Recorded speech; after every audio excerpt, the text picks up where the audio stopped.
واحنا بنستعد لاخر يوم بكره ان شاء الله في الامتحان، فمفيش مفر من فنجان قهوه ليا، كوبايه كركديه سخنه للطالبه اللي ان شاء الله ربنا يكرمها ويحقق لها كل املها، وربنا يكرم كل الطلبه يا رب ويحققوا كل اللي نفسهم فيه. كله هيعدي، الصعب هيعدي، مفيش حاجه صعبه بتفضل صعبه، ومفيش حاجة غير اختيارات ربنا بتكون أحسن للبني آدم. يمكن احنا بنختار لنفسنا حاجات وربنا بيبقى مختار لنا حاجات تانية هي الأحسن لنا أكيد في مستقبلنا.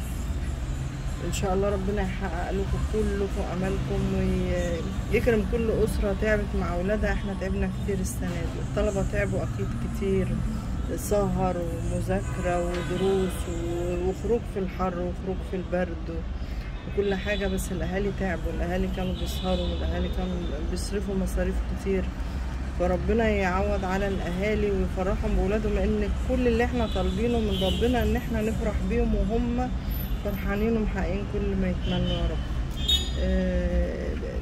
قولي اشربي الكركديه السخن وما تفكريش الا ان احنا تعبنا وان ربنا ما بيضيعش تعب حد، فاكيد ربنا هيكرمك وهيكرم كل اللي تعبوا، وان شاء الله ربنا يعوض على كل الاهالي ويفرحهم بولادهم وهم محققين كل اللي نفسهم فيه.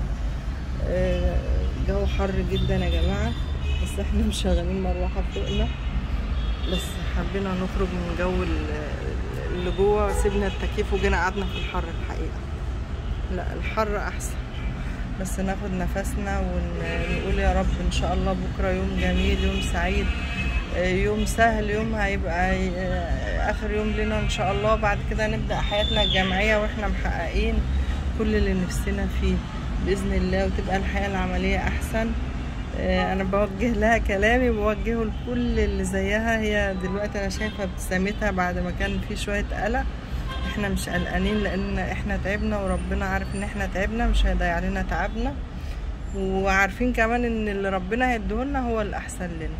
ربنا يوفقكم جميعا ويسعدكم ويطمن كل الاسر باذن الله على اولادها يا رب.